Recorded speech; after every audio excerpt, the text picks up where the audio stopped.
I'm enjoying being able to see you guys. It's nice. I miss you, except I don't miss JP. Thanks. What days are you in your office?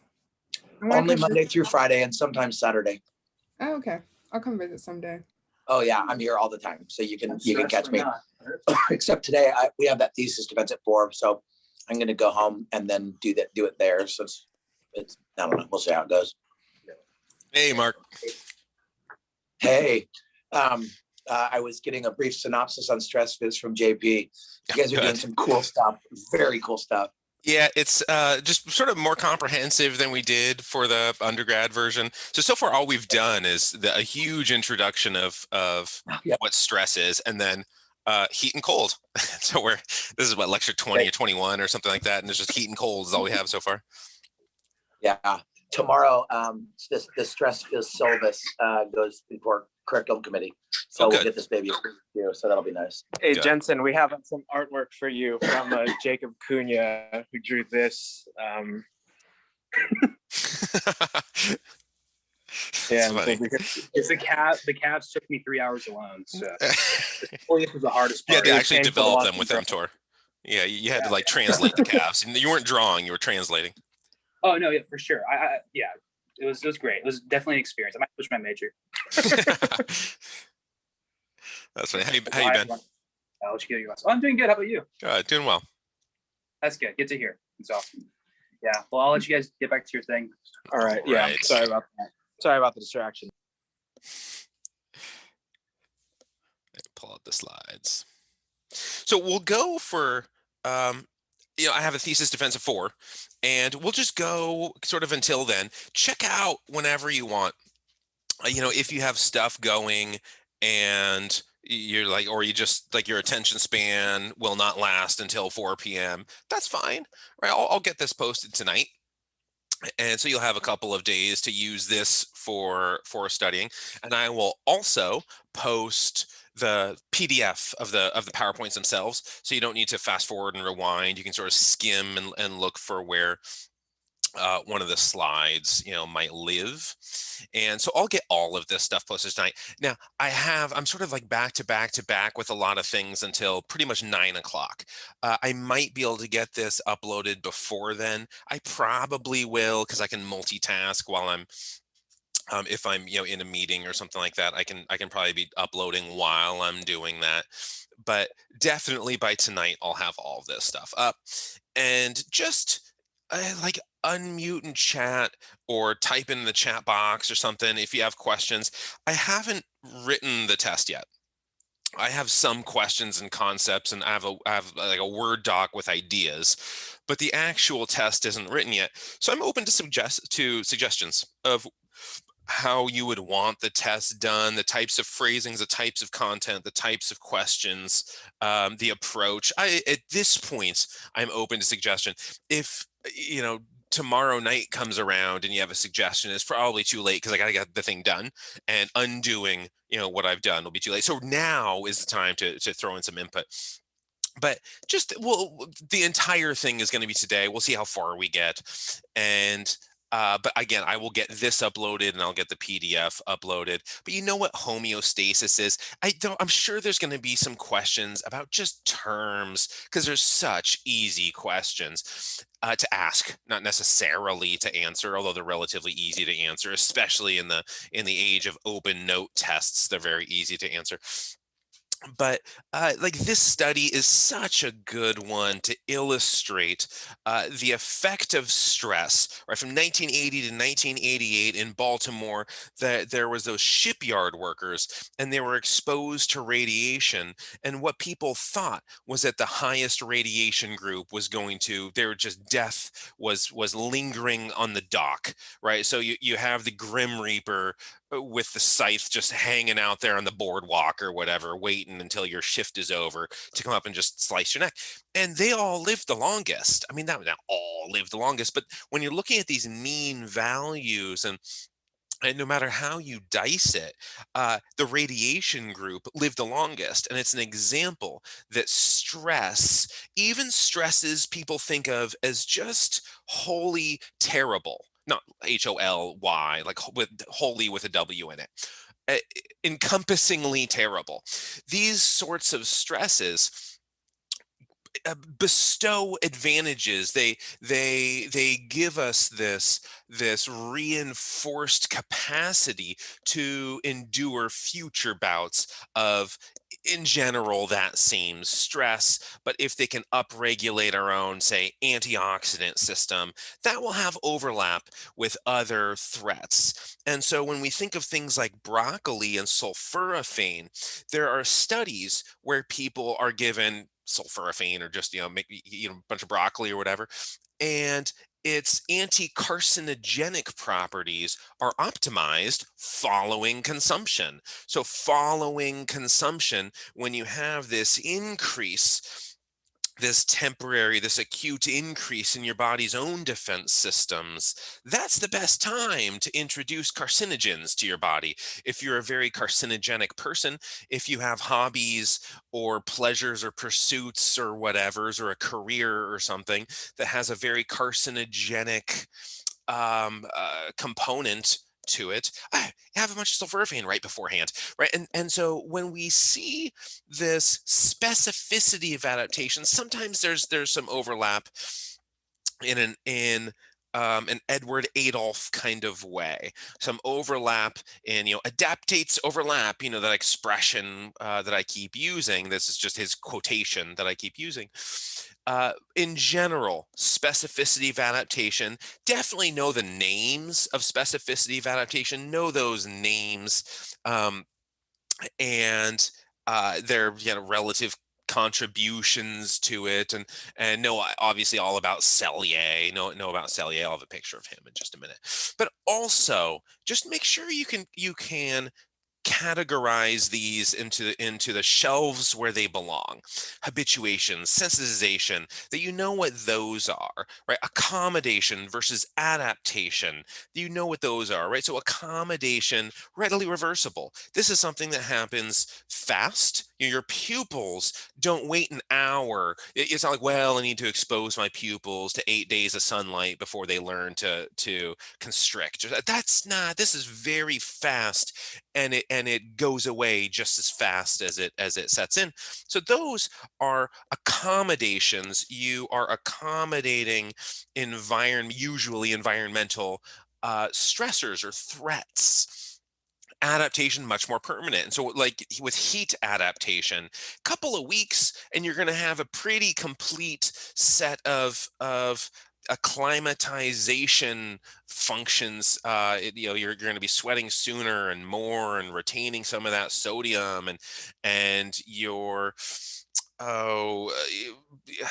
cardiac drift will be less severe. You'll have a lower heart rate and you'll distribute your blood more appropriately, and all of these functions. And within a couple of weeks, it's going to take a little bit of time to go away. So it's not like adaptations are forever permanent and never go away. Once they're there, they set up shop, and you can't evict them. They'll just squat for eternity. That's not adaptations. But adaptations relative to accommodations, there's a permanence, right? They're not permanent, but there's a permanence to them. There's a chronicity to adaptations. And acclimation as compared to acclimatization, just think of this very classically or traditionally as the difference being not like here's the English way of saying things and here's the American way of saying things. It is more the natural way of things would be acclimatization. You're actually on the mountain, right? You are not in a little zip up tent that is simulating, on top of Old Smoky, right? You are actually up on Smoky. This is in the real life. Acclimatization, acclimation is a laboratory inducing, and so sometimes, and this is a fairly firm of a definition. These two words still are used interchangeably, but you should use them according to their more narrow definition. And then genetic adaptation or evolution, right? This is not in an individual. So I watched that movie like the Tick or whatever. What's the Ant-Man? Ant-Man. It's a good movie, but they got the physics a little bit wrong. And in one of them, the first one or the second one or something, his whatever the lady's mom, Evangeline Lilly is the actress. I don't know, the Wasp or whatever her name is, Butterfly or something. Her mom goes into like, you know, whatever That the one dimension. played by Michelle Pfeiffer? Yes, yeah, it was Michelle Pfeiffer. Okay, because I was trying to think of like, who is this person? It's not coming to me. JP, you are Yeah, it's Michelle Pfeiffer. in all things trivia. JP, you are the best. I posted. I'll send you the link, JP. I posted in my office hours. I think it was for 147, maybe it was for 180. But this little thing about how you were the champion of all time in all things trivia. There's a little Nice. YouTube office hours of me talking to the class. So Michelle Pfeiffer, she's in like the quantum realm or something like that. I don't know. And so she talks about evolving down there, but she's an individual. That's not what evolution means. Evolution or genetic adaptation is not at the level of the individual, it's at the level of the species. Selective pressures, right? So if something is going to exterminate 90% of the species and only 10% of them who are Nathaniel heighted in life are the ones who survive, suddenly humanity has a evolutionary pressure for height. So we're going to go on living with a lot of height. What is the difference between adaptation and acclimatization? So acclimatization and adaptation, really same thing. Adaptation can take on a number of characteristics. Acclimatization or acclimation, we're thinking very environmental to these things. It's heat and altitude and cold and it is it could be like air qualities. I mean, so we're thinking environmental things with these, whereas adaptation doesn't really have to be environmental, but really they do characterize. I mean, that Venn diagram, those two circles are just like a kid who wasn't looking at the page and tried to replicate his circle. So let's say it's her, she's doing two circles. So she grabs her hand leg and draws one circle and then doesn't look at it and tries to draw another circle. Like, that's a Venn diagram of a kind. There's an awful lot of overlap. And so that the question in the comment box about what is the difference between acclimation, acclimatization, and adaptation, they're sort of the same thing, but there's a little bit of difference in the adaptation. You can adapt to things that are not of the natural world, right? We can induce some of these adaptations, some chemical alteration or something like that has nothing to do with nature's sort of mother nature's punishments. So knowing the difference between these things, but genetic adaptation, that's not what Michelle Pfeiffer experienced when she went into like the quantum realm or whatever it was in the movie. It was a good movie. The movies a lot of those Marvel movies are very well done, but when they get to the physiology and like, I'm not a physicist, but some of it, like with how high the Hulk can jump, that's not like, he's huge, right? If you shrunk him down to the size of a tick, sure, he could jump his equivalent of a mile or something, but that's not how the world works. So all of these names you should know. So we have wolf over here, and wolf, remember bones, wolf, bones. And that was the metabolism of bones is what he was looking at. Davis was looking at soft tissues, the elasticity of soft tissues, who came actually 25 years before Wolf, but these are both late 19th century additions to this understanding of specificity of adaptation. Wolf and Davis, really the first people to comment on specificity of adaptation from any sort of coherent or printed perspective.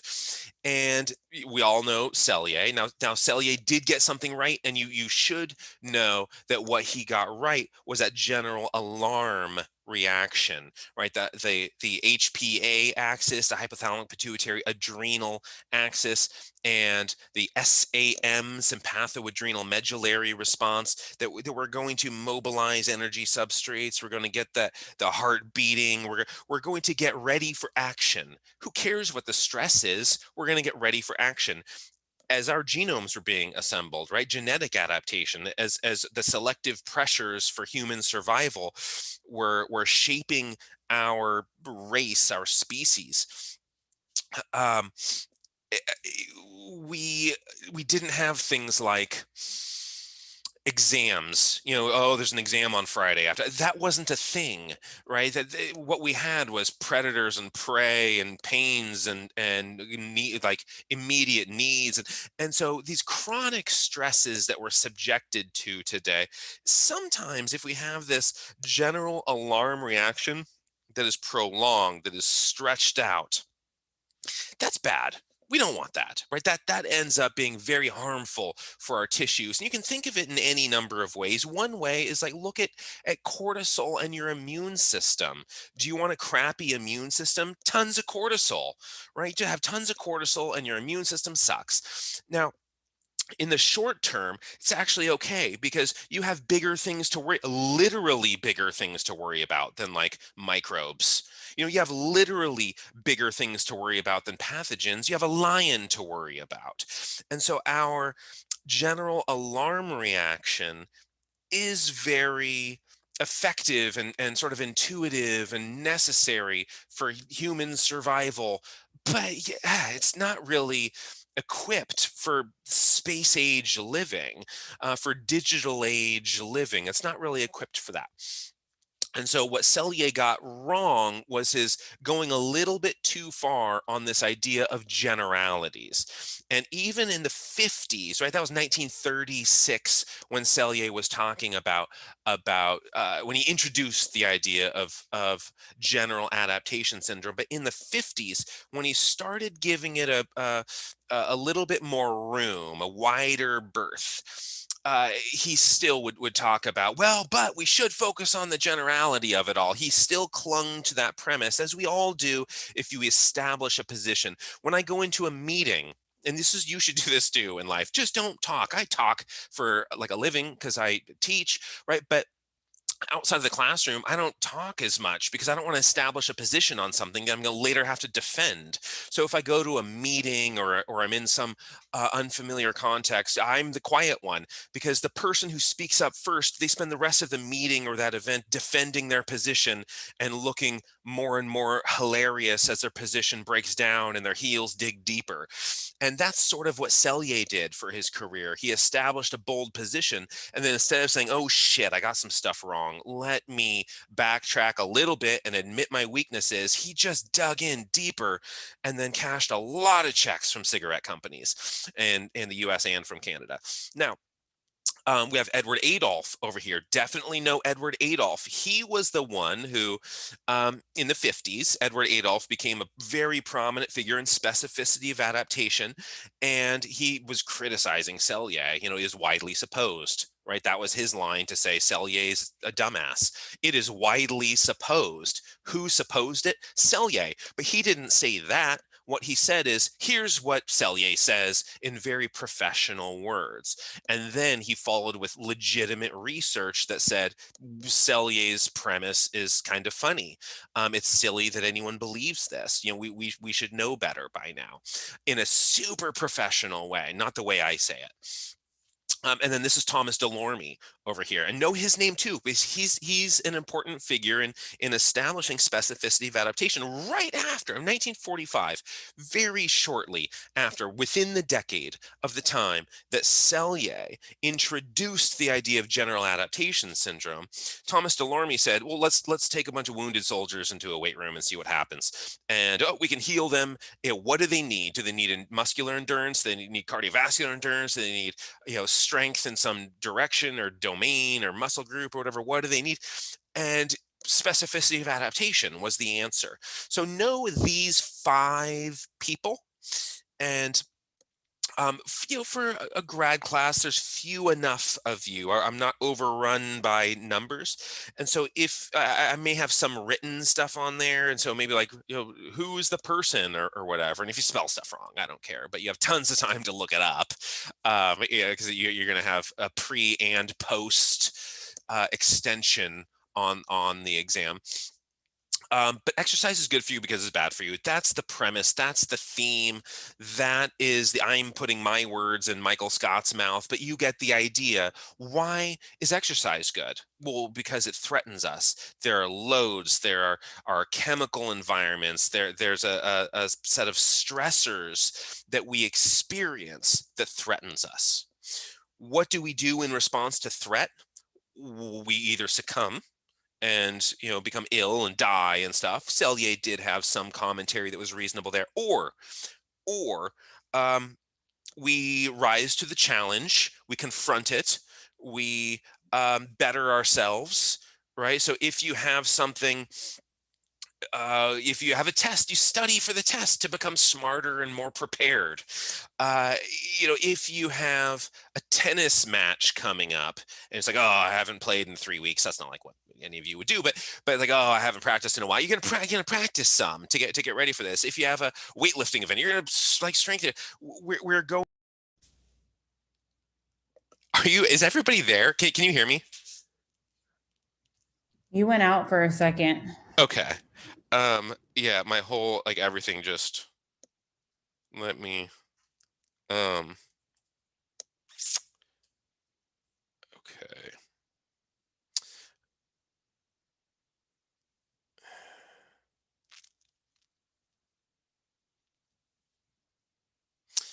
The last thing I heard you say was exercise is good for you because it's bad for you, and you're putting your words in his mouth. And then after that, it went out. Okay. Is the screen share on? Can you guys see what's up? Okay. So wherever I was, this is whatever threatens us, so we have chemical and mechanical environments that are going to threaten us, and we're going to rise to the occasion to try to get through them, right? To try to confront and overcome these things. Now we're going to overcome them in the most conservative way possible. We are not going to spend calories if we don't have to. And we can see this with things like cold stress. When you're out in the cold, shivering, right? Remember that Met value is like 5 or something of shivering. The Met value is like 3, 4, 5, maybe 6 if you're violently shivering, something like that. You're going to try to preserve your temperature the best that you can without shivering, because that's consumption, right? That's not conservative. That's being very liberal with those calories. You're just burning a bunch of calories for no reason. You're just throwing fuel on the fire, right? You're not actually using that fuel for any good measure, right? And it's the same thing with any adaptation. Now that would be an accommodation, would be shivering, but with an adaptation, what we want to do is the most conservative thing possible. Now we'll accommodate and accommodate and accommodate and then adapt, and we're not going to adapt broadly. We're going to adapt very specifically to the stresses that we're enduring. So if you're doing incline bench, you're not becoming a good rope climber. You're probably becoming worse at rope climbing because you're weighing yourself down in a way that contributes nothing to your capacity to climb a rope. Same thing with this, even like rope climbing and doing like the monkey bars or whatever those things are called, those have nearly nothing to do with each other. Now, grip strength or grip endurance or something like that, sure, there's a little bit of overlap, but these have so little to do with each other because it would be too expensive otherwise. And the major threat in the assembly of our genomes, right, was the expense, was do we have enough calories to support this? And so we are not just, hemorrhaging money in a tight economy, right? We try to be penny pinchers, and these sort of miserly, Scroogey penny pinching people in a tight economy. It's that your body is a tight economy. And one of the most expensive things you can do is translate proteins. Now, what is adaptation? A ton of protein translation. That's a huge part of adaptation, is tons of protein translation, making proteins, synthesizing proteins. Let me put the chat box back up, like everything collapsed. Let me know if it's still like choppy, or if that was just if that was like a one-off of there goes Courtney. Um, so we're going to be very, very conservative, very tight. If we can already do the activity, there's no reason to adapt. We're just going to accommodate if that's all that's necessary. We will accommodate if we can get through with toleration or accommodation. If we can get through the activity, that's it. That's all we're going to do. But if you expose a tissue to a stressor over and over and over and over again, you will find a time to adapt. You will find the conditions in which it becomes more economical, it becomes more efficient to adapt, but you're going to accommodate first. You're not just going to leap into adaptation. Now, remember, we have genetic ceilings. Every species of critter has a genetic ceiling. You're a frog, you're a duck, you're a chicken, you're this guy, you're Voldemort, whatever it is, you have, you're a scallop down here. Whatever it is, you have a genetic set of predispositions. And the clearest, most visible way to see this is like skin color. If you're born super pasty, can you tan? Yes. Yes, you can tan. You can move in that direction. If you're born very dark skinned, can you, stay out of the sun until you get rickets and vitamin D, whatever you like. And get pastier and move in that direction? Yes, you can. But we have genetic starting points, and those starting points present themselves in a million invisible ways, right? It's not just like what's your hair or skin color or whatever.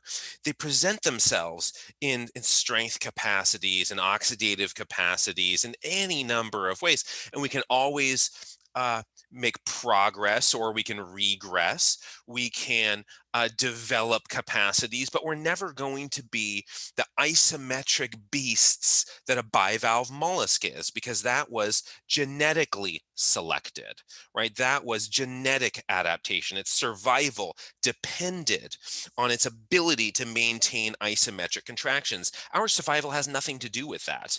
Throughout human history, very few of our ancestors ever had survival depend on isometric, right? The cliffhanger, the literal cliffhanger. You're hanging from a cliff, and or there's that video of the guy who was like a hang glider or something, and he fell. I don't know. And the thing's on tape, and you YouTube it, and he's just like hanging on, just gripping to this like hang glider. It's like 200 feet in the air, just flying, and somebody else is flying it, and he holds on the entire time. That is really impressive, to hold on for that long. That survival depends on an isometric contraction. Now, the rest of us, though, weren't in that situation. So we have genetic ceilings based on our ancestry, based on what wiped out our ancestors. And really, we're very good aerobic creatures. I teach muscle physiology from a anaerobic, anabolic, big, strong, fast perspective. Van Ness teaches cardiovascular physiology, and much more from an aerobic capacity perspective. And what are we actually good at as a species? Van Ness's stuff. We're horrible in the animal kingdom. In the breadth of the animal kingdom, we are near the bottom of anabolic, anaerobic, fast, strong, explosive stuff. We are truly terrible at this stuff. And yet, that's all anyone watches at the Olympics. Nobody watches the marathon. The marathon runners themselves close their eyes as they're running. We watch the Usain Bolts of the world do their sprints. And are we good at that stuff? No, we're horrible. We watch power athletes. Are we good at that stuff? We're truly terrible at these things. And yet that's what fascinates us. But ancestry is going to determine, selective pressures. Now, isometric if you want isometric, dynamic if you want dynamic, right? If you want to get good at moving, move. If you want to get good at static stuff, do static stuff. Concentric, eccentric, or eccentric loads, do that if you want to get good at that thing. If all you do is concentric, if you go to Curves, that facility, the women only weight room, concentric only. Let's not get sore. Let's have no muscle soreness. Contact adaptation, although Mike Tyson, I think, characterized it best, all you would really need to know about contact adaptation is the extracellular matrix. It's not just a cell. It's not just the active cell, a muscle fiber that's doing the adaptation. It's not just that. It is also the extracellular matrix, where you're going to see a bunch of adaptation, all those, that collagen and the glycoproteins, the fibronectin, stuff like this. All of this extracellular matrix is going to adapt too, and that's probably the explanation for contact adaptation. But how do you elicit contact adaptation? How do you experience the adaptation? Be contacted, right? You don't get it by doing bicep curls. You get it by being punched in the arm. That's how you get it. Specificity of stress begets specificity of adaptation. You don't adapt to inappropriate inputs. You always adapt to the correct input. And so whatever it is that you're doing, you remember the nutrition profile, where you have like, here's how much of your macros up top, right? The macronutrients and the micronutrients down here. But it's the same thing when you look at load profiles. There are so many characteristics, so many components or characteristics of a load, and we adapt so specifically to those characteristics. Now, remember these three proteins, the titin and the integrins, are all okay. So the cadherins and the integrins are transmembrane proteins. Titin is inside of the cell. It doesn't cross the membrane. It's inside of the cell. Integrins go from that extracellular matrix, what we were just talking about with contact adaptation, the matrix immediately outside of the cell where all that collagen is living, and those glycoproteins. So that's part of the immediately exterior environment of a muscle. You have a extracellular matrix, and the integrins go from the extracellular matrix, extracellular load, to the inside, a transmembrane protein. They cross the membrane. Cadherins go from cell to cell, intercellular loads from cell to cell. They are also a transmembrane protein. Cells communicate. Cells are not isolationists. Cells do not quarantine themselves in the way that dutiful quarantiners did and do. Titin is intracellular, meaning it's inside the cell. That's from Z disc to M line is titin. And this context of this bell curve of stress, too little stress, you're going to have deterioration. Look at your tendons are going to degrade. Your muscles are going to atrophy. With too little stress, too little load applied to your tissues, degradation will surely follow. Too much, and you are going to have trauma of a kind, micro trauma or macro trauma. If you're way up here, way at the top end, you're going to have like super macro trauma. You're just going to blow through your tissues. If you have somewhere shy of that, like you're over here somewhere, maybe you're going to have micro trauma accumulating if you don't give yourself enough rest, and so you could transition into overreaching and eventually overtraining. Now this, when we're looking at training techniques, we often have athletes, even at the little league level, the introduction, little league and its equivalents across the sport spectrum, where we have athletes, youth athletes.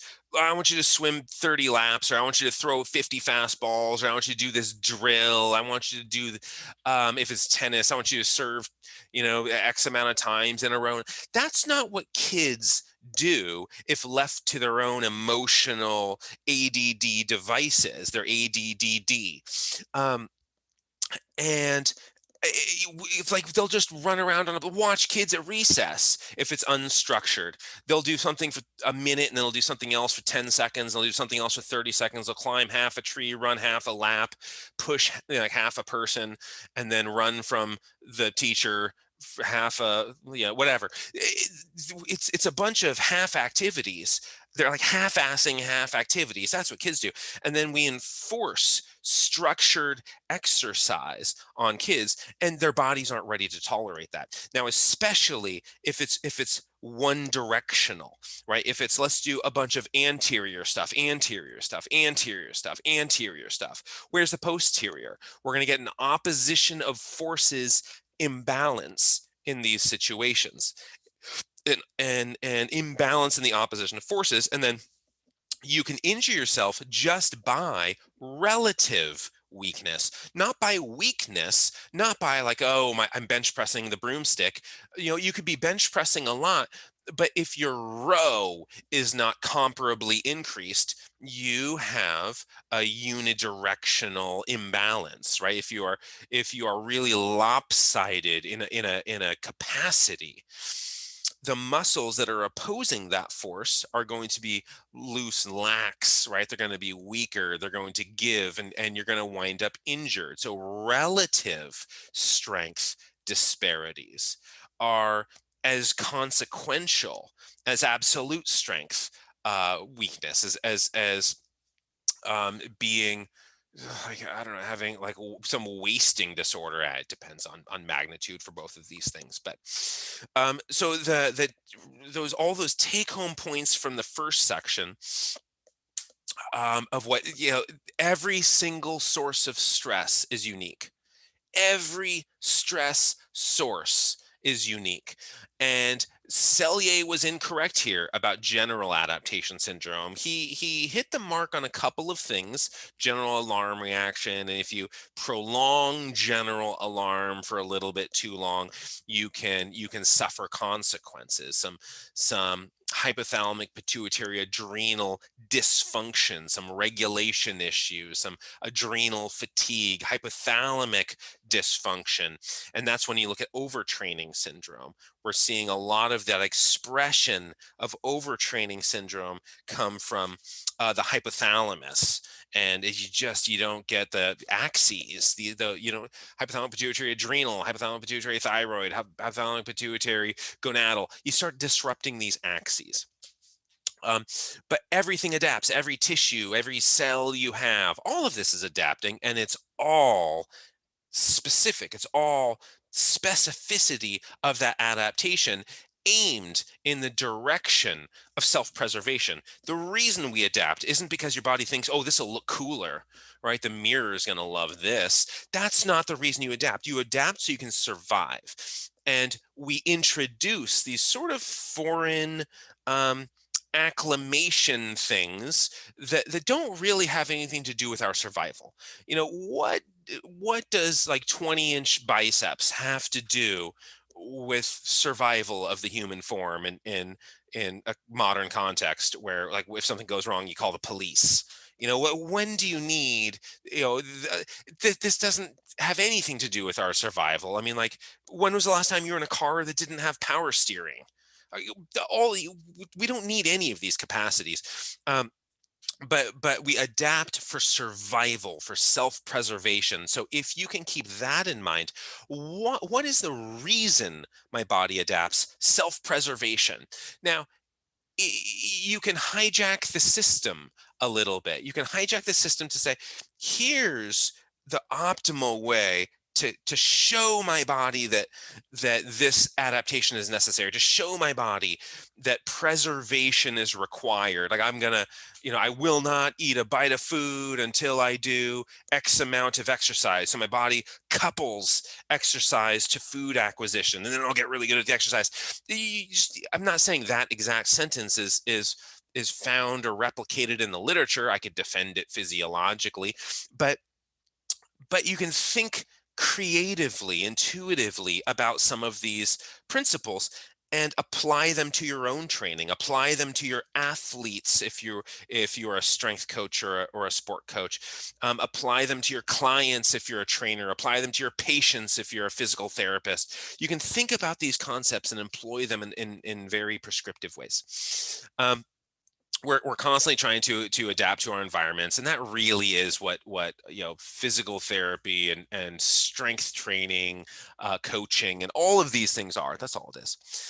Now, remember, we adapt to our environment. The environment comes first, and we come second, and you see that across every life form. We see an environment, and then life grows to fill it. In Jurassic Park, there's that line. Jeff Goldblum has his line of "life finds a way," where no matter what the context is, what the environment is, what the temperature and the pressures and gases and pH and stuff of this environment, life finds a way. Life will adapt to fit that environment. And on small scales, whatever our individual environment is, that's going to determine how our body adapts, how our bodies all adapt. And that's the flaccid fin or folded fin syndrome.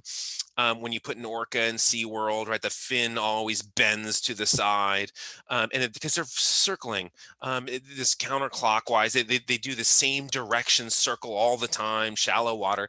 Forces. You have loads that are being applied to a living tissue. What is that tissue supposed to do? It's supposed to adapt according to the exact inputs it's receiving. What are the inputs it's receiving telling it to do? Bend that fin. That's what the inputs are saying. Now, think about your own exercise. Think about intervention, some mechanical intervention, an Alfredson protocol, or some sort of physical therapy exercise, something like that. What are those inputs telling the cells, the participating cells, to do? To respond to those exact inputs. Manipulate the inputs, you manipulate the cell. That's how we adapt in life. That's what controlled adaptation is. Manipulate the inputs, manipulate the environment, manipulate the context, manipulate the loads. That's what you tinker with, and the cell responds according to the exact presentation of stresses, of chemicals, of loads that you have given it. And so all you have to do is manipulate those things in a healthful way, and you adapt in a healthy direction. Manipulate those things in an unhealthy way, and sort of unhealthful conditions arise. And whether that is lumbar pain, it's a shoulder problem, it's a trick knee, a bum hip, whatever it is, that's inputs. You had the wrong inputs going in here. And so if somebody wears a ankle brace as a preventive measure, right? Or if it's like, oh, my knee brace, because I don't want to injure my knee, and so I'm wearing a knee brace prophylactically. That's incredibly stupid, right? So what are you doing there? You are manipulating the loads, and those loads are not just manipulated in your knee; they're also manipulated at the adjacent joints, right? And so your ankle, your hip, if you're talking knee. If it's ankle, you're messing up your knee by doing that. You are absorbing those loads in joints that aren't used to absorbing them. So do you want to mess up your back or something? Well, okay, just like put that rigid knee brace on because you're worried about your knee. Now your back's trashed, right? Do you want to mess up your knee? Just put on like super tight ankle braces because you're worried about spraining your ankle when it's not messed up now. Okay, now you're messing up other stuff. So the application of these loads, of these mechanical stresses, these loads, if you're misapplying any of these things, you are inducing deterioration. You are harming your tissues, and like that's often what we see in sort of contemporary sports is equipment, right? Whether it's kinesio tape or braces or whatever it is, we see a lot of equipment that's altering load profiles, sometimes to a little degree, sometimes to a large degree. I'm not saying all of it is bad. I'm saying if you're changing load profiles, you are having consequences at the underlying tissue.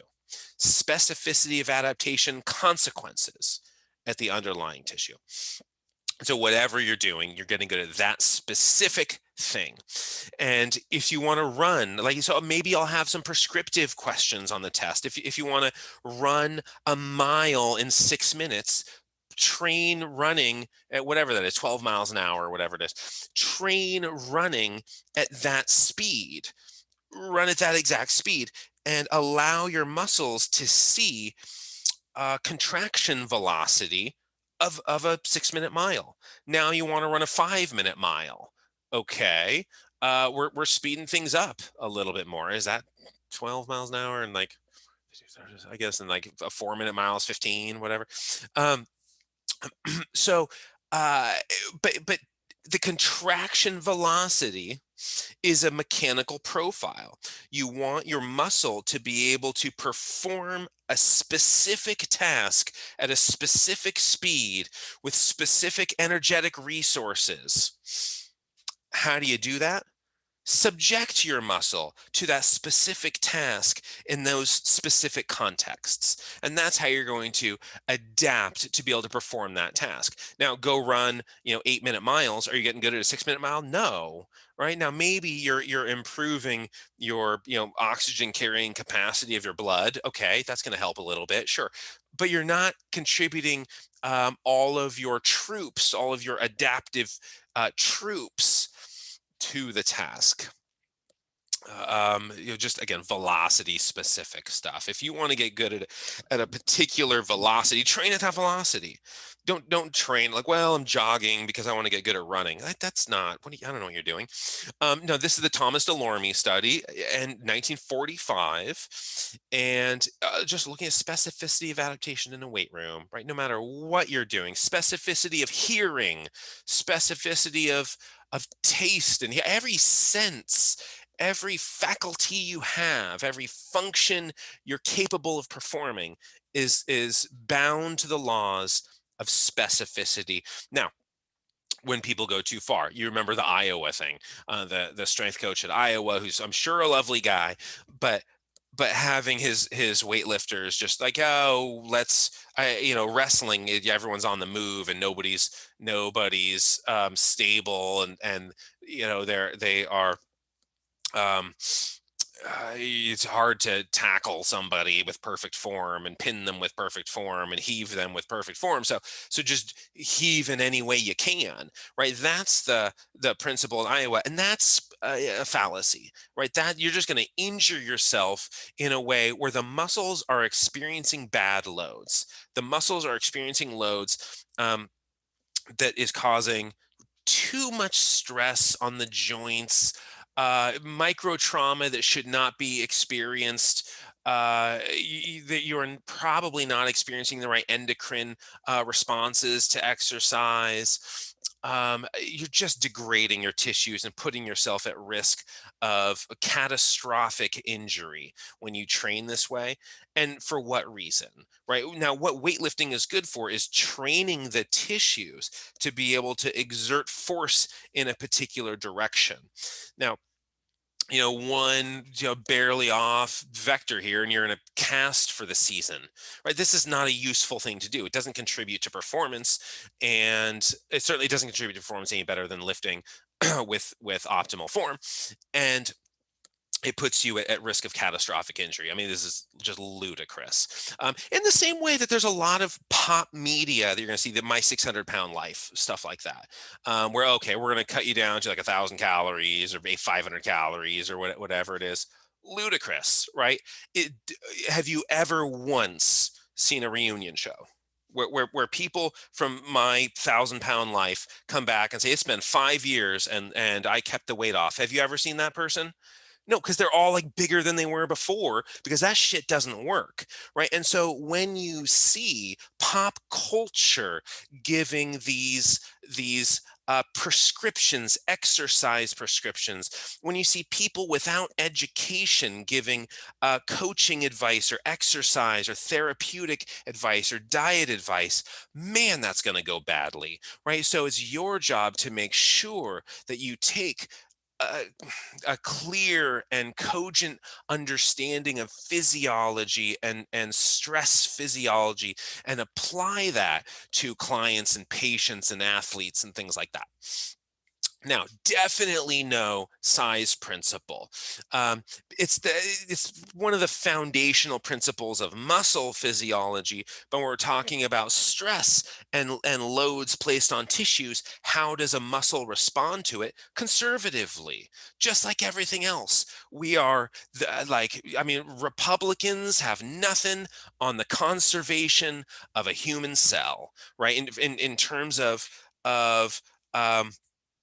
the lack of whatever of investment or the lack of expense, and this is the most, I mean, I don't know what Tea Party is like nothing compared to how red the political party of your cells are, of how conservative those are. So what are you going to do in the presence of a load, right? A load is placed on your tissues. Well, if it's a little pink 4-pounder, what are you going to do? Well, I'm only going to use the equivalent of a pink muscle fiber, right? It's dark meat. It's almost pink. And I am not going to use type 2s for that. Now, when you're shivering, you're going to use some type 2s. That's an exception. Why are you using type 2s when you're shivering? Well, they're very glycolytic. Glycolytic metabolism is very inefficient. You're going to release a bunch of heat doing that. You're going to get your MET value higher. The purpose of shivering is to be liberal in your expense, to release a bunch of heat, to not be conservative anymore. We got to just burn through our resources, right? We have a bank full of money, light it on fire. That's what shivering is. So you're going to use some type 2s for your shivering. And you'll consume fat, you'll consume carbohydrate, you'll consume the breadth of energy substrates. But if you have some vigorous shivering, right, that is going to be paid for by a lot of carbs and some type 2 muscle fibers. Now, for motor activity, a load is placed on a tissue. How are you going to cope with that load? Just the weakest, slowest, most flimsy muscle fibers you can. Those are very efficient. Those are very fatigue resistant. They're injury free practically. I mean, the injury prone muscles are way up here. The fatigue, like terrible fibers are way up here, right? I mean, these ones have no endurance, and they just burn through calories. Very innovative. You might as well just be shivering, you know, when you're using these ones. And so the way we're going to respond, size principle, Henneman's size principle, or orderly recruitment, Denny Brown and Pennybaker's orderly recruitment, or Henneman's size principle. This is how skeletal muscle responds to loads placed upon it, stresses placed upon it. How does it respond? As conservatively as it possibly can. It will not activate the high threshold motor units, the big, strong, fast stuff, unless it needs to. It needs to do it before it will choose to do it. And need could either be like, I'm freezing, I'm going to die of hypothermia, like go ahead and just quake a little bit, vibrate a little for me so I can warm up.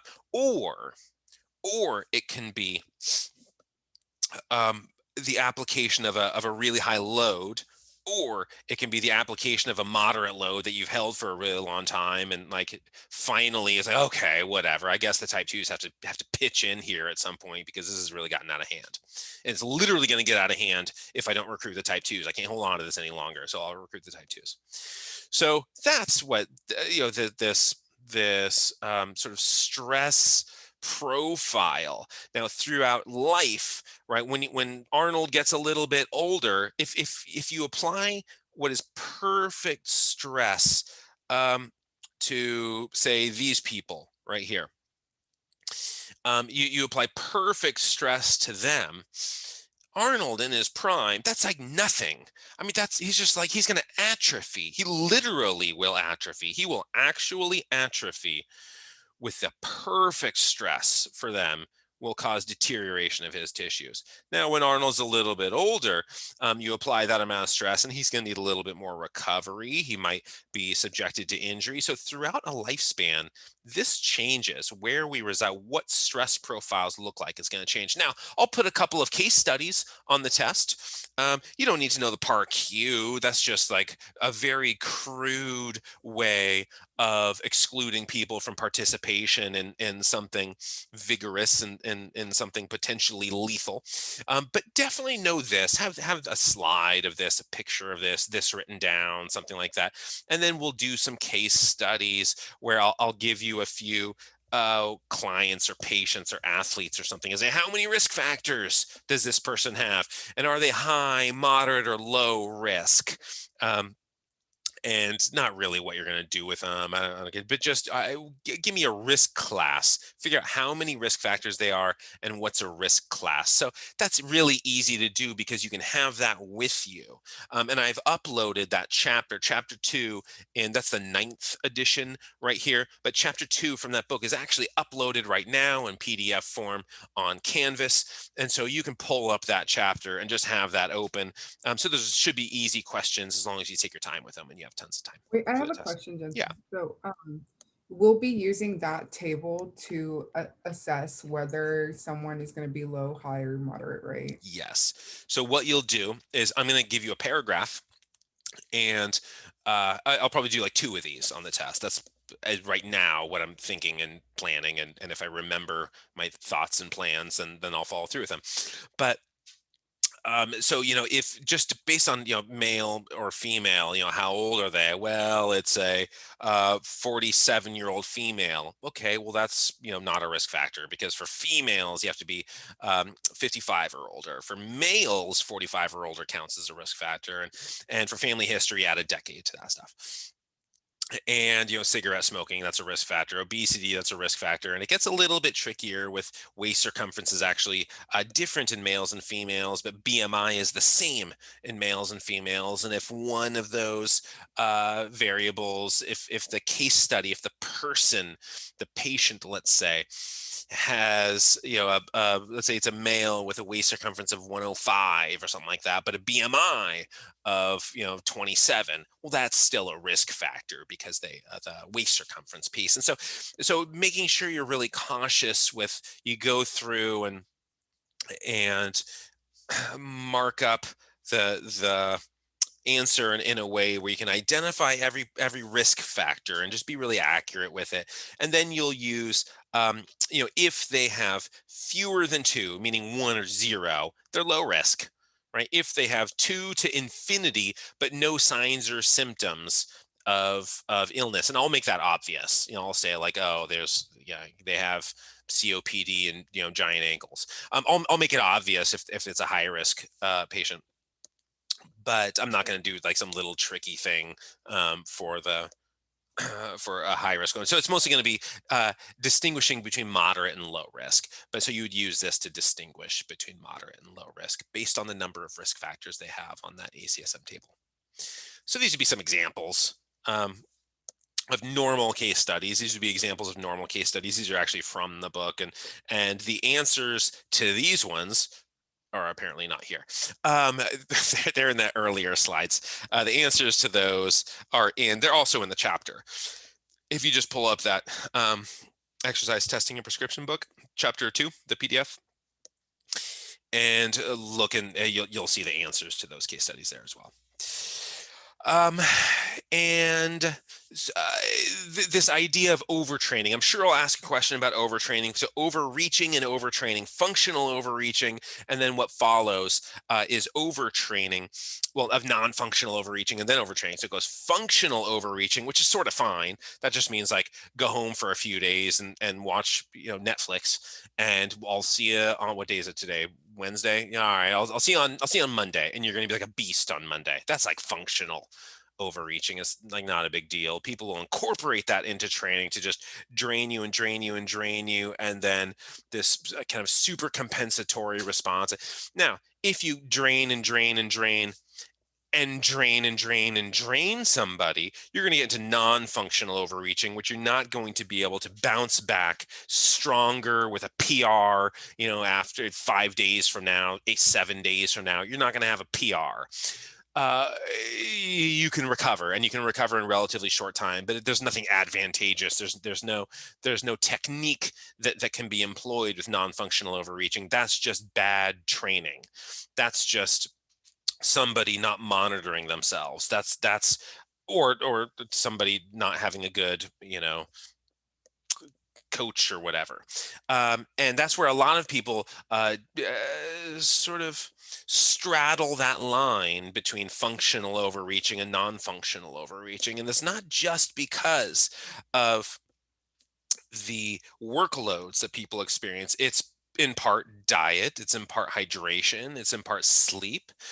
If people have bad diets, bad sleep, if they have these and a lot of other stressors in life, scholastic stress, emotional stress, relationship stress, stuff like that, your break point for overtraining gets cut in like half. I mean, you're really on the verge of overtraining if your stress levels are high. You're really on the verge of overtraining if your sleep levels are low. You're really on the verge of overtraining if your diet sucks. And so it's not just a coach's fault if an athlete is overtrained. Did you get 8 hours of sleep every single night of the season?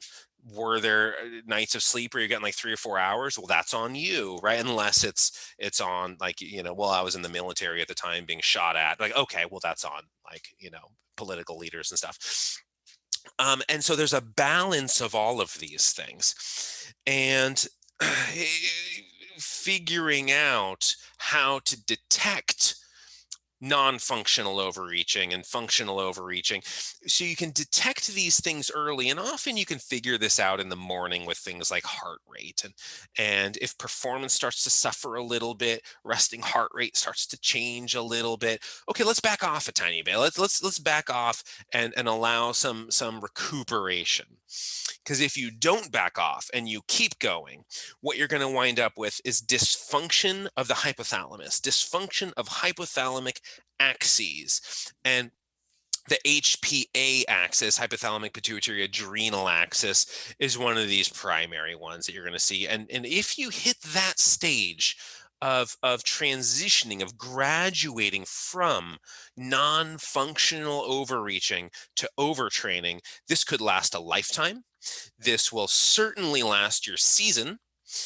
You're going to have endocrine dysfunction that will sideline you for this season. It's probable you'll be back next season. It's very probable you'll be back next season, but it's possible that you'll hang on to these consequences for life. And so not breaking people is, I think, an ethical dilemma that we have in competitive sports, where people are so eager to get athletes on the field and performing, and we're so afraid of underachieving that we push people to overachievement. And what does that do? It fucks them up for life, right? It commonly does. It doesn't always. It commonly does. And so being really keenly attentive to the signs, the signals, the symptoms of what this might look like. And acute compromise of performance. I'm not hitting PRs. My strength is down. My speed is down. My performance is a little bit less than optimal, and my sleep isn't as good. My resting heart rate is, sometimes it's lower, but often you'll see it's like it's up a couple of beats. Okay, back off. That's the best thing you can do. If you keep trying to go because you're trying to be heroic, that's foolish, right? That's like, okay, I got coronavirus. I'm going to show up to work because I don't want anyone to think I'm a weak ass. So I'm going to tough it out. I'm going to show up to work and give it to everybody else, and someone's going to like die because of me. That's what we're talking about here. Not at that same level where that's like homicide, but this idea of I'm going to tough this out. I don't want anybody to think of me as a sissy, so I'm going to keep going. That's the worst thing you can do. The worst thing you can do is like show up to the basketball court with a gun or something. The second worst thing you can do is to try to tough it out, because that's not how a body works. You will be potentially paying for that punishment when you're like 70 years old. potentially. But one of these major problems you see is disruption of hypothalamic function. And remember, the hypothalamus controls everything, all those F's, right? The fight and flight and fright and food and fluid and fornication and all of these things, these functions, temperature regulation, right? So this is when we're looking at the regulation of body temperature. I mean, all of this stuff is in the hypothalamus, and so know these axes. And I will definitely ask questions about hypothalamic, pituitary, whatever, something, axes. That's going to come up. And Hans Selye had a really good description, a very early, I mean, we're coming up on the century mark of this, not quite, you know, we're 15 years back, we're 85 years past his original publication, and about this idea of acute responses to applied stresses. So this general alarm reaction, and looking at the hypothalamic pituitary adrenal axis and the sympathoadrenal medullary response. Now over here, what we're getting is epinephrine. Okay, it's epinephrine. This is an amine hormone. So it's an amino acid. It's a, you know, a polypeptide, peptide, protein, whatever. It's in that class of hormones. Over here, from the adrenal medulla, or the cortex. Over here is the adrenal medulla. Over here is the cortex, the adrenal cortex. There's cortisol, the adrenal cortex, cortisol. And that's a steroid hormone. Cortex hormones are steroid hormones. They're made from cholesterol. Now, cholesterol isn't fat. Those are two totally different things, like wildly different things. But it is a waxy substance, and you know, in animal cells, whatever. I don't know what has led people to think that cholesterol and fat are the same thing, but this idea of overtraining, that's an expression of general alarm reaction that is not given adequate rest, or not ceased in time. It is prolonged. So that's the defense of Selye that I can give is general alarm reaction, so drawn out a little bit too long.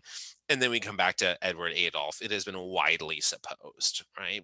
We're talking about Hans Selye, even though Hans Selye gave a little bit of room. Now, the Whitehall studies, I'm likely to ask a question about the Whitehall studies. These are a indication, a strong indication that we don't know everything.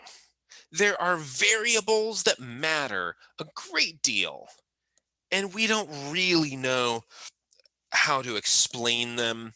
We don't really know how to tabulate them and measure them. We don't really know what they all are. There are now some of this is there's psychology at play. There's hormonal responses at play. But if you sit in a nice tax bracket at the top of the totem pole of your community or your business place, and you have control over your life and your schedule, and you have job security, and the decisions you make are dictate your behaviors. And I mean, if all of these are descriptions of your daily life, you are at a much lower risk of all-cause mortality, really, we're looking at, but you know, cardiovascular risk, stuff like this, than people who are at the opposite end of the totem pole, who don't have job security and are bossed around all day. Ross made the comparison to interns, where if you were the intern as opposed to the president, these are two different positions. These are two different positions on in the hierarchy, and that matters. That matters in terms of longevity of lifespan and health span, right? How long your health can be preserved, because nobody in the end really cares about lifespan. If your life is horrible, for like, oh, we invented new medications, it's oh, we have like telomerase or something now, and ooh, we can fix our telomeres as we go. We're never gonna die. But like the last 1,000 years of your life are agony. No, nobody wants that. Like what we want is to run a marathon at age 180, right? Okay, that's health span. That's not lifespan. And so when we're looking at predictors of health span, there's more to it than do you exercise and are you sedentary? What is your cholesterol? What's your blood pressure? What's your body composition? There's so much more to it. The bulk of information we still don't know. And even looking at mummies, I'm not going to ask about this Lancet mummy study, but what those studies have evaluated in the very general premise, make sure you know that sitting is the new smoking, right? Sedentary stress is a major stress. Sedentary behavior, sedentary stress, that is a huge liability in 21st century society. That is I mean, you might as well just have like a drug problem. A sedentary problem is as harmful as a drug problem, depending on, again, like all things, magnitudes. But the very act of not squatting, is as important in terms of the biomechanical environment as squatting itself. These are inputs. Your body is vigilant. It is constantly paying attention to the environment in which it lives, the load profiles, the heat, and the partial pressures of gases. You're constantly paying attention to everything, and among those things is movement. You're paying attention to movement because you're not a plant, right? You have to move to accomplish things. You don't just bask and absorb your energy, right? You have to go acquire, kind of hunt and weed your energy.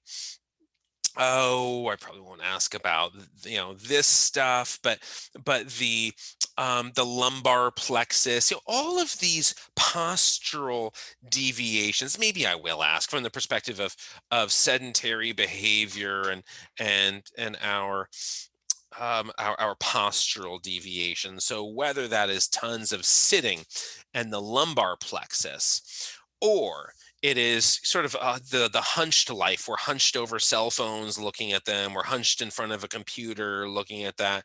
And then we sort of replicate that posture when we go to bed, but we sort of just hunch our way through life, hunch and shuffle our way ahead. And so we have the brachial plexus is the upstairs plexus, and with that one, your clavicle and your highest rib, your first rib, right? There's a little corridor, there's a little groove, a gap between them, and you hunch forward and you close that gap, and now your hands and arms, whatever, are maybe not entirely numb, but losing feeling and function, and our postures will change with sedentary life, with this sort of chair incarcerated existence, and the consequence of that will be neuronal. The consequence of that will be metabolic. The consequence of that will be cardiovascular. The consequence of that will be pulmonary. The consequence of that will be, go find your nephrologist I mean, like all of these,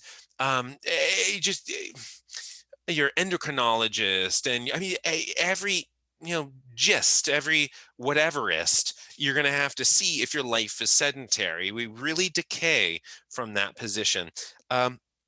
LPP1, that's just one example of an enzyme that is it illustrates the difference between exercise and sedentary behavior, that they're not just two sides of the same coin, right? Where it's like, well, now I'm exercising, so flip that coin, right? Okay, now I'm sedentary. Now I'm exercising. They are not coupled in that way. There's an uncoupling of exercise and physical activity with sedentary behavior. They are two different stressors, just like concentric and eccentric loading. We respond to these things very differently. If all you do is concentric, you're not going to get good at the eccentric stuff, or the eccentric loading, and the inverse, right, is true, or angular specificity, or if wherever you train within a range of motion, that's the range of motion you're going to get good at training in. Yeah.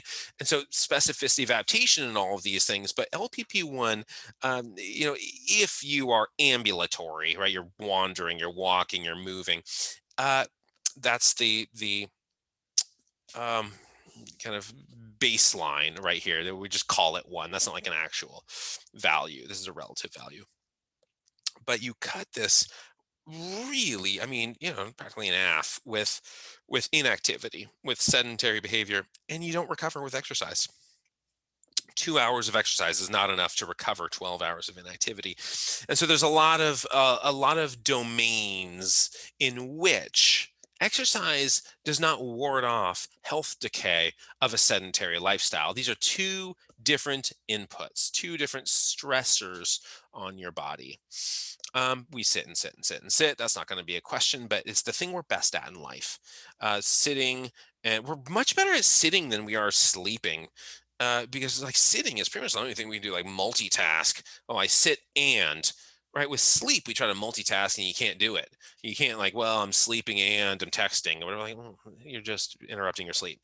And so we're always like happy to interrupt our sleep with, oh, I'm reading, I'm watching, I'm whatevering. And so we've gotten kind of bad at sleeping as a civilization. We're awesome at sitting, though. Man, we're good at this thing. I go to the airport and I'm going to get on the plane and everyone's sitting in the waiting room. You are about to board a plane for 10 hours and you are sitting waiting to board a plane in which you will be forced to sit for 10 hours. I'm not saying you, all of you, but as I like stand in almost awe of people's capacity to adopt that position for so long.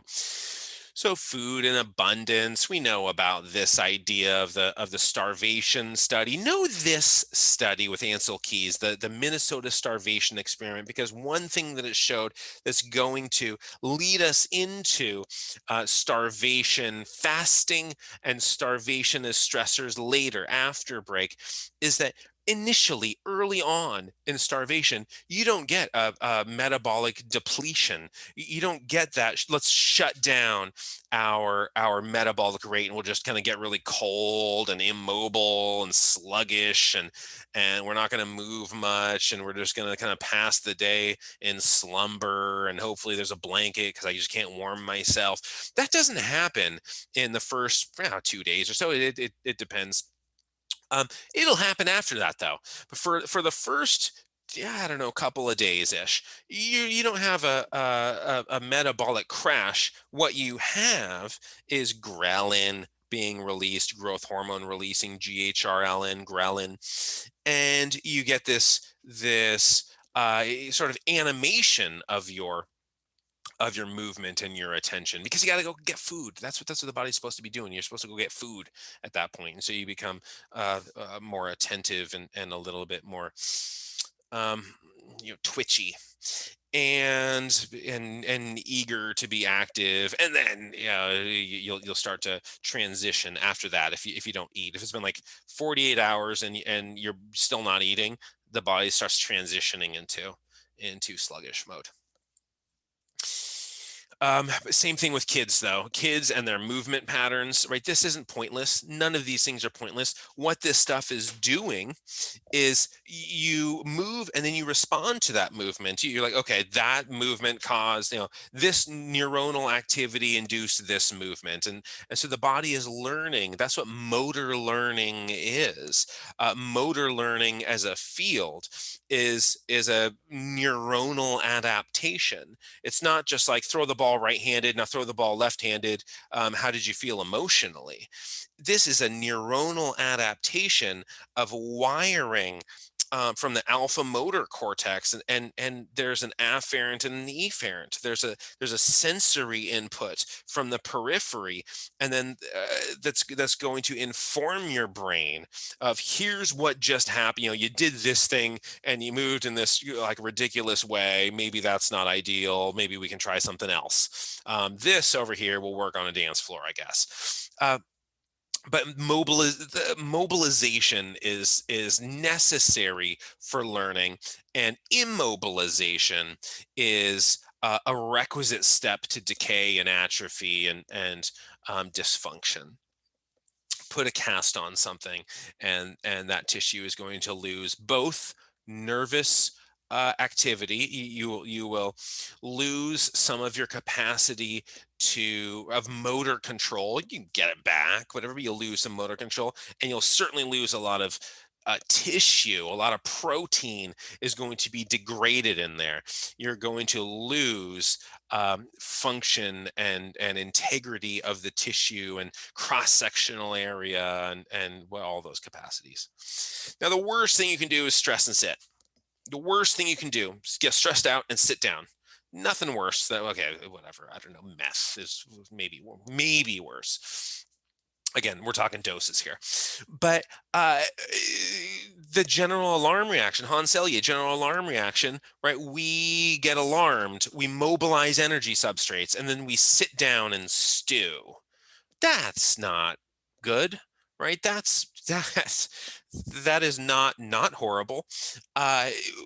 You've mobilized all these energy substrates. You got to use them. You mobilize them to use them, and then you sit down. All right, it's just, do you want to? Here's your tummy. I mean, that's what you're going to end up doing with this stuff. So, stress is supposed to be coupled with movement.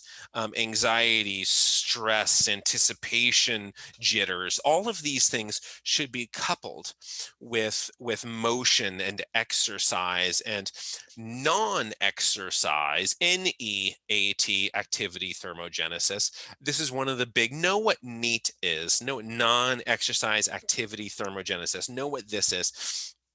It is the non-deliberate motion, caloric expense that you get during the day. And this really is the biggest difference you see between body compositions. If you measure people by way of accelerometer, it's quote magic underwear study, but you could do a Actical or a Fitbit or a Garmin watch or any number of ways you can measure this. And what you see is the biggest difference in people's BMIs is going to come from, there's a huge genetic component. I'm not saying there's not, but what the biggest component that you can measure is going to be NEAT, non-exercise activity thermogenesis, and how much kind of wandering around, how many steps did you have, how much activity did you garden today, did you go to the watering hole, it's like whatever your activities are.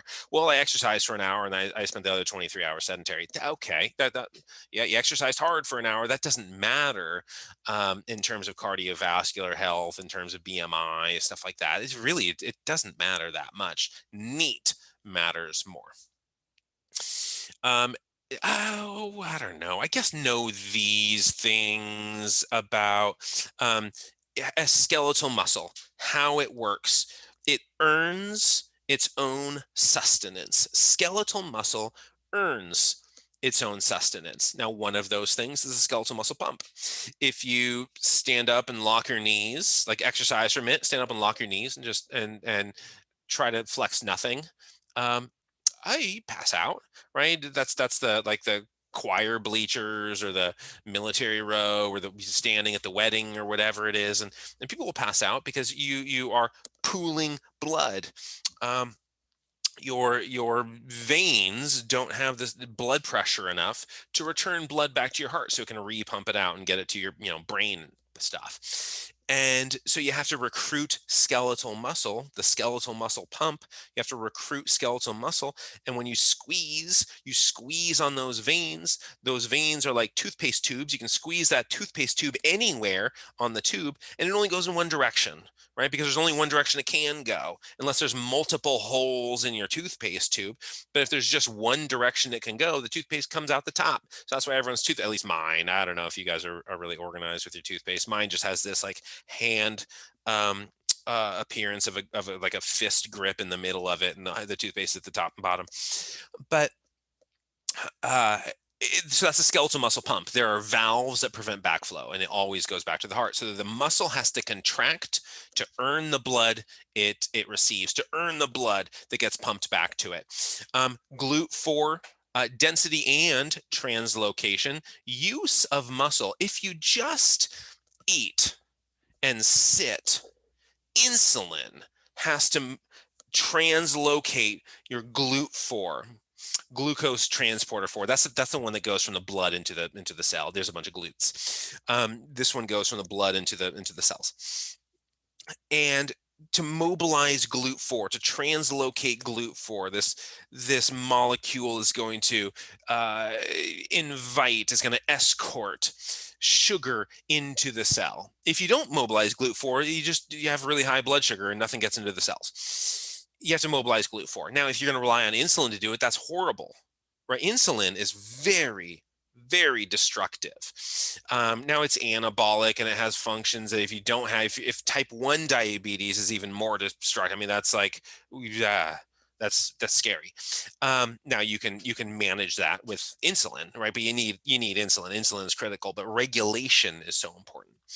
And if you rely on insulin, you're going to get type 2 diabetes. If the muscle doesn't earn a great amount of its own sugar, if the muscle doesn't cause sugar to enter the cell without the use of insulin, yeah, it's type 2 diabetes. And so the muscle needs to earn a lot of its substrate. And to do so, you will, through AMPK, adenosine monophosphate activated protein kinase. You have like ATP, adenosine triphosphate, right? And then you have ADP, and then you have AMP, monophosphate. There's only one phosphate left. You've chopped off 2 of them.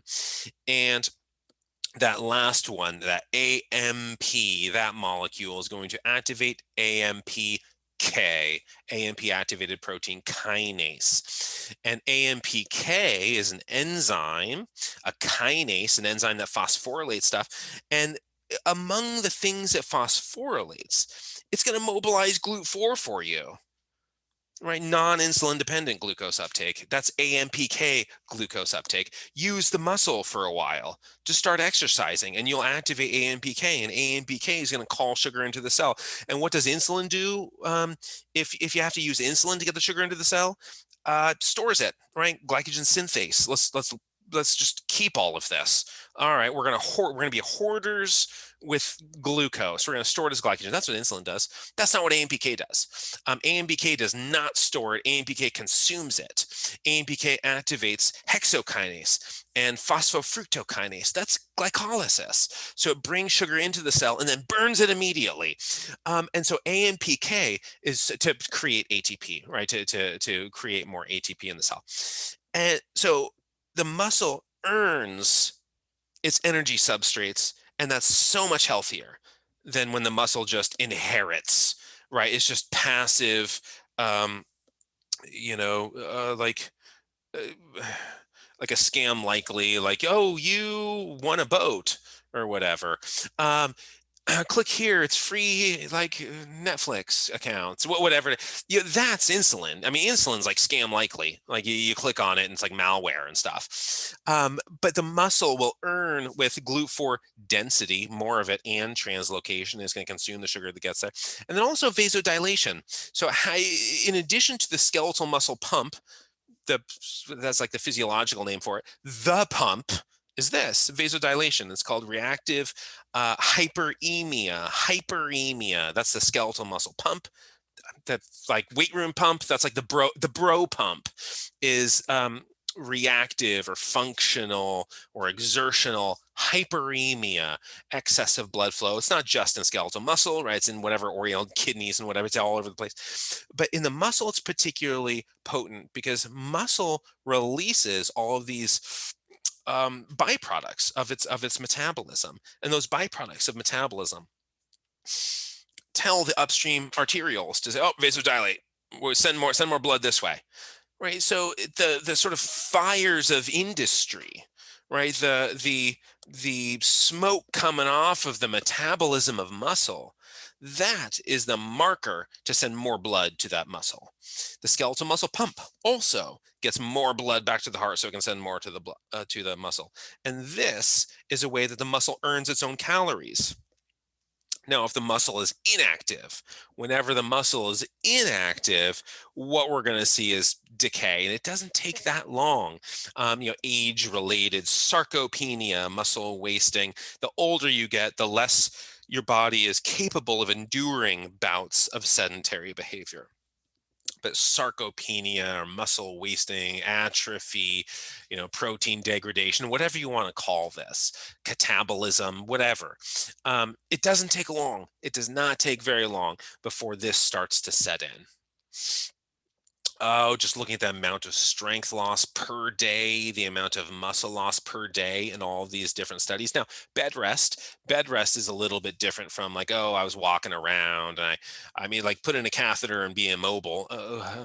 That's a bit more than mere quarantine. So immobilization or bed rest and the duration, but you're looking at these pretty high percentages of muscle lost every day. I mean, it's rapid deterioration of this stuff. So people don't want to acknowledge that. Sometimes scary things, we just pretend they're not true. People have symptoms and they're like, oh, I'm just going to pretend that wasn't a symptom. I'm just pretend that wasn't me. Some terrifying thing happens to our bodies and we're like, oh, I'll suppress that to the best of my ability. And it's a lot of times information like this just gets suppressed because people will sit around. If people knew how much muscle was just vanishing from their skeleton, dangling on their skeleton, not it's like an inside of a bone, but it's vanishing from their frame, in a bunch of these quarantine days, it might motivate us to be a little bit more active. Physical activity is something close to a panacea, something close to a cure-all.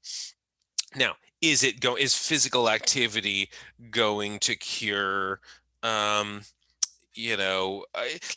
gets a little bit extreme when people are like, okay, you have lupus, I'm going to prescribe lunges. I'd be like, that's dumb, but in terms of the single most useful thing there is in pharmacology, I don't know, maybe the calorie is the most useful thing because you die pretty quickly. Or water. Okay, water is number one. Water is number one. And JP, is that from Seinfeld? That quotation that you put in the comment box? House. Okay, it's house. That's house. Water is number one. The calorie is number two. Movement, exercise, or NEAT, non-exercise activity thermogenesis, that's like number three.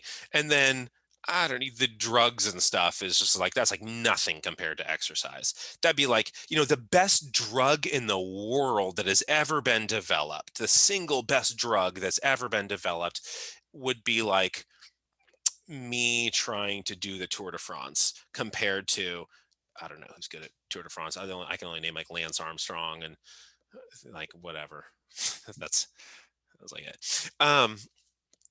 But in terms of, by comparison to exercise is so therapeutic and we just don't get the activity that we're supposed to. Now, this is that reactive or functional hyperemia as we get into it, where it's vasodilation is the big cause of this stuff. Metabolism is what drives blood flow. So, remember the masseuse, the idea of I'm increasing blood flow in your calves by touching them, like, well, a little, I mean, like a really little.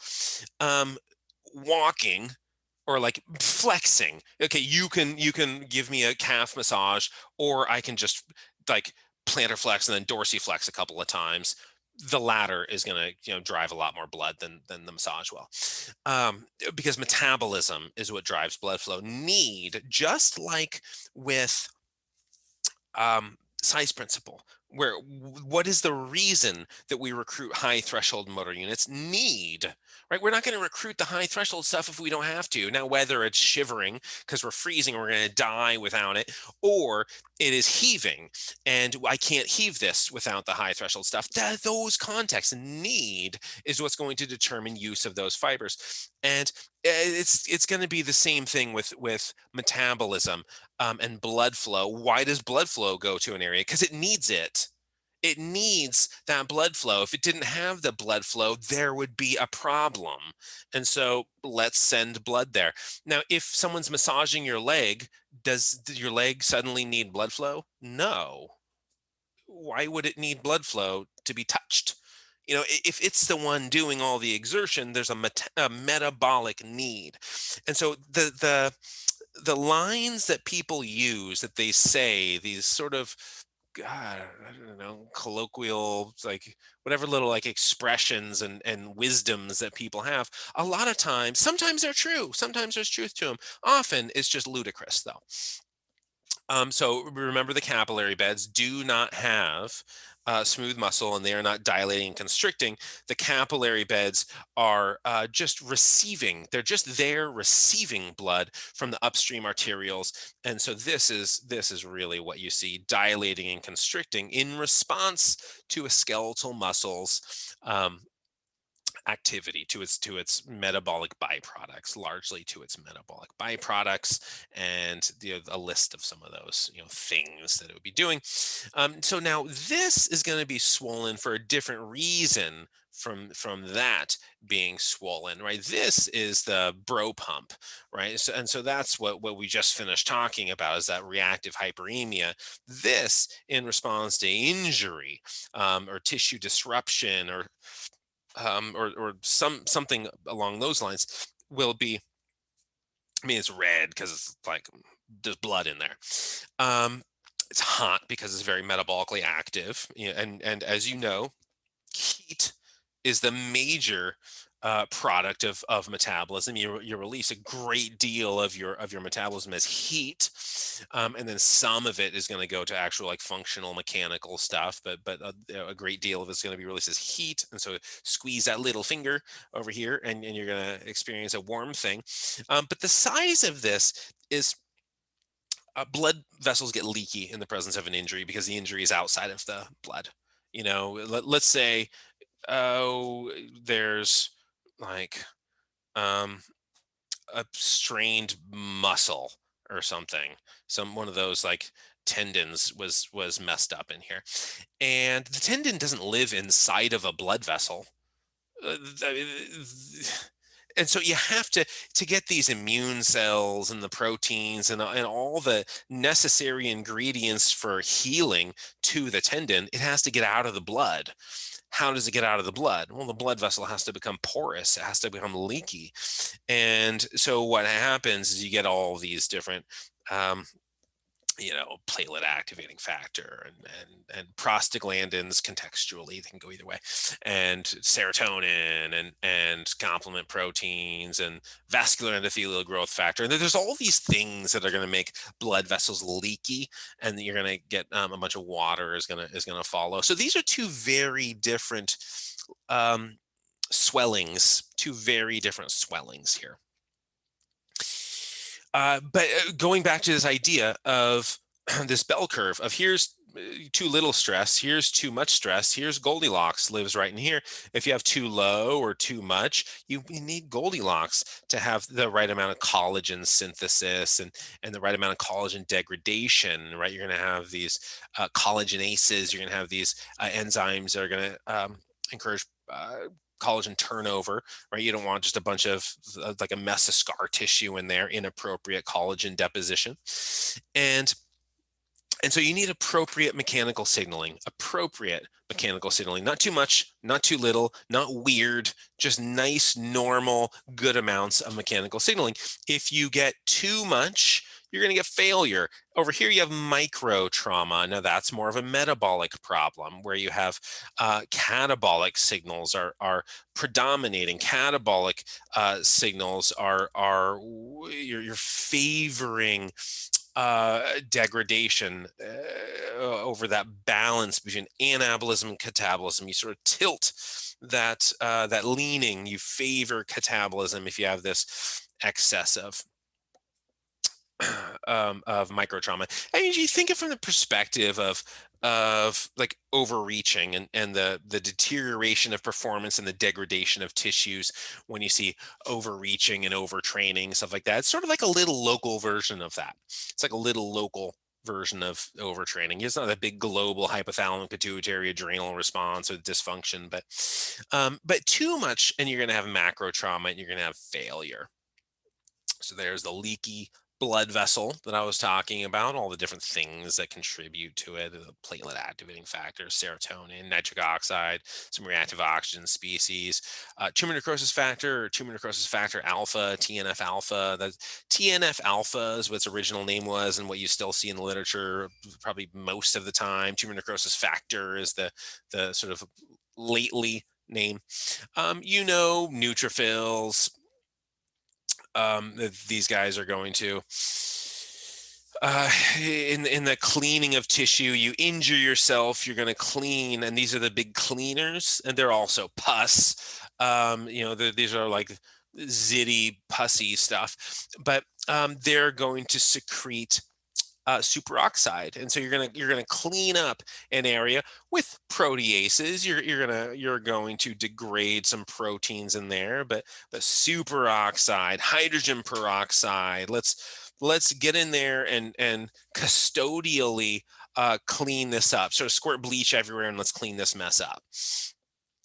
They're not perfect, right? And they're going to die when they're done with the work. Macrophages come in and eat them and do their phagocytic role, kind of clean everything up and eat it. Deposit a bunch of collagen 3. Now, when the macrophages, when they leave, there's a sequence here, right? When the macrophages have done their duty and they're leaving, they release some growth factors that are going to call in fibroblasts. Now, the fibroblasts are going to come in and they're going to adhere to fibrin, and they're going to start synthesizing extracellular matrix. You remember that thing where contact adaptation, what contact adaptation is going to be adapting, where you'll see that happening is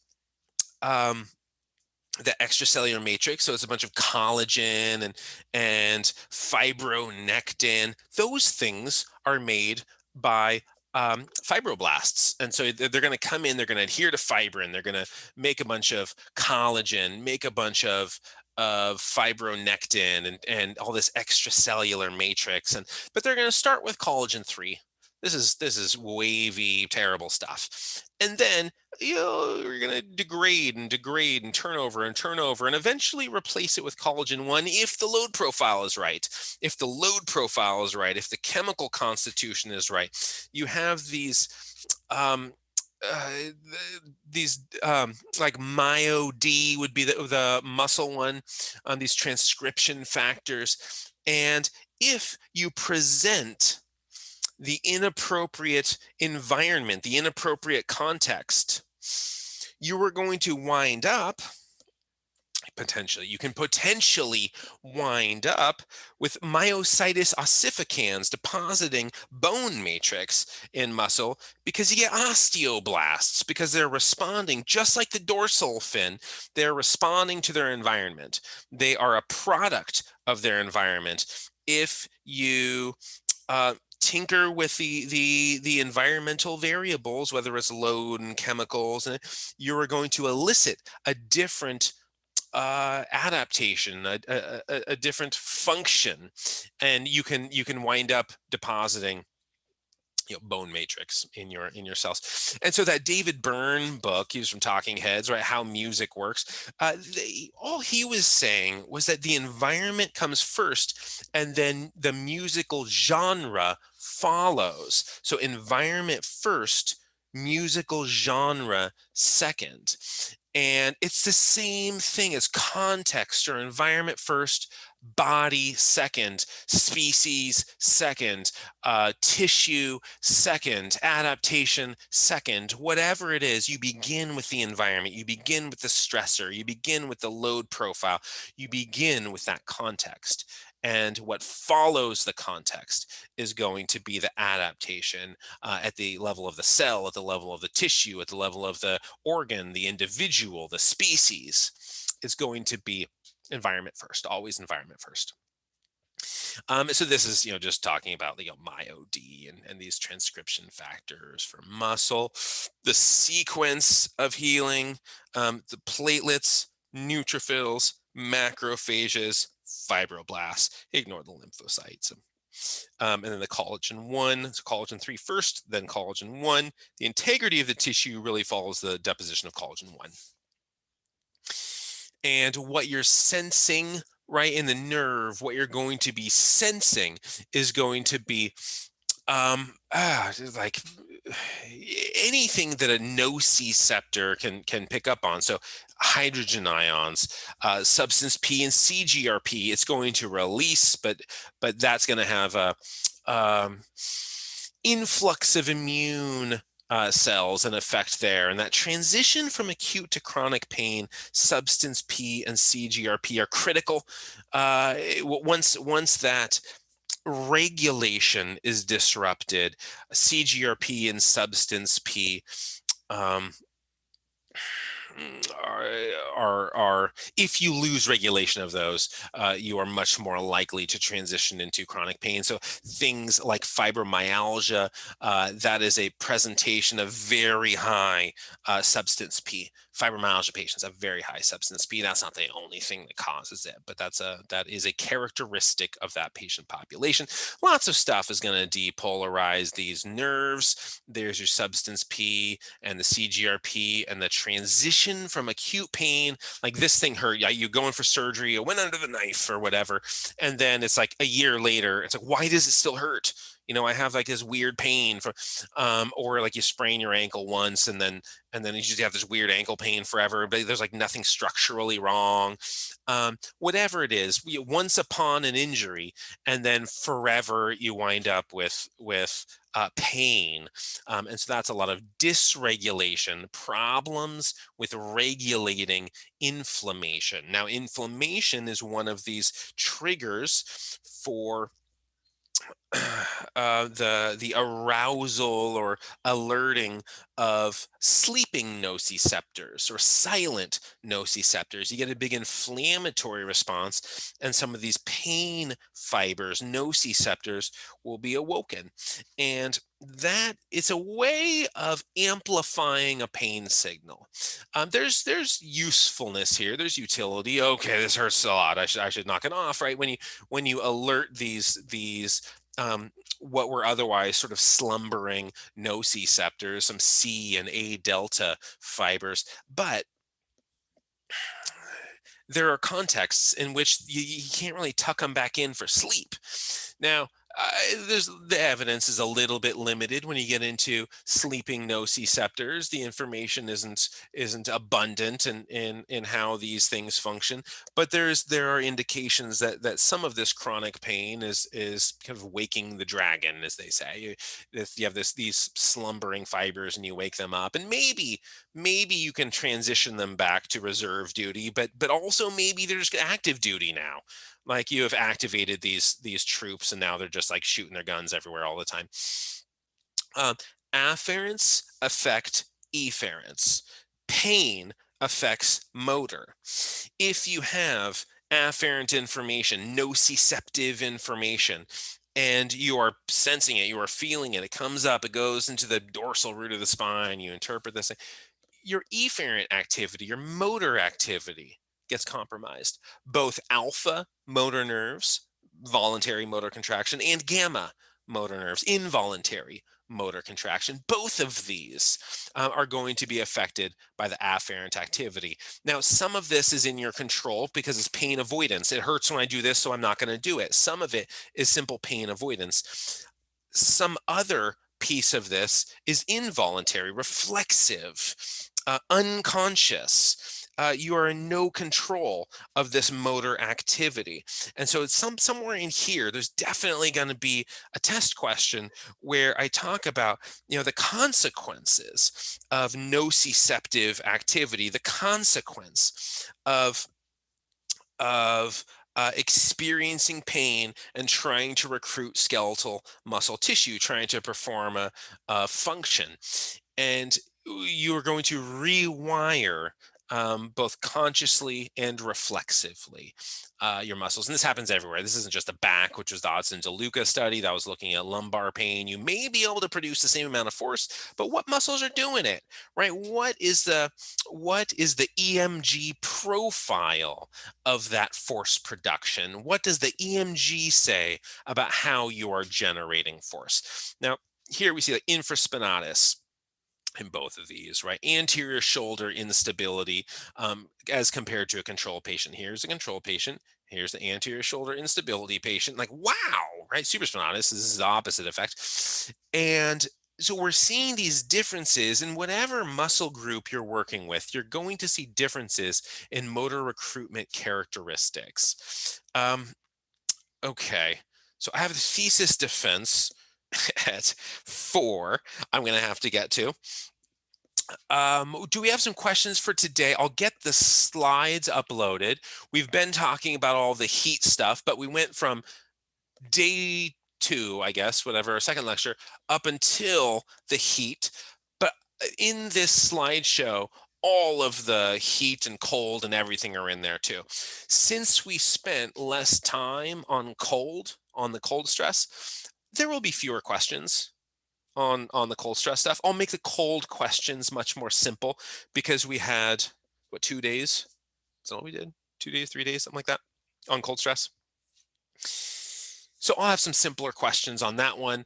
And the bulk of questions are going to be heat and everything we just recovered today. No questions will come out of slides that were not represented today. I may ask questions in a level of detail that wasn't represented on the slides, but these slides contain all of the information I'm going to ask. I'm going to pull up this slideshow as I write the test, and every single question will come from this. So if you take some notes, or I don't know, this is like almost 2 hours and you have like 3 hours to take the test. So you can just listen to this as you take the test and write stuff down. However you want to go about it, I want the examinations to be unthreatening, unstressful. I don't want to add to your allostatic load.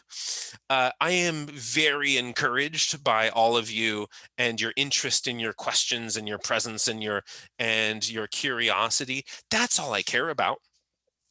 And so if the tests are friendlier or less threatening or whatever than one would expect, I hope the stress level is manageable. But I'm not saying this is gonna be easy. I'm just saying you have tons of time, and I'm gonna deliberately try not to make it impossible.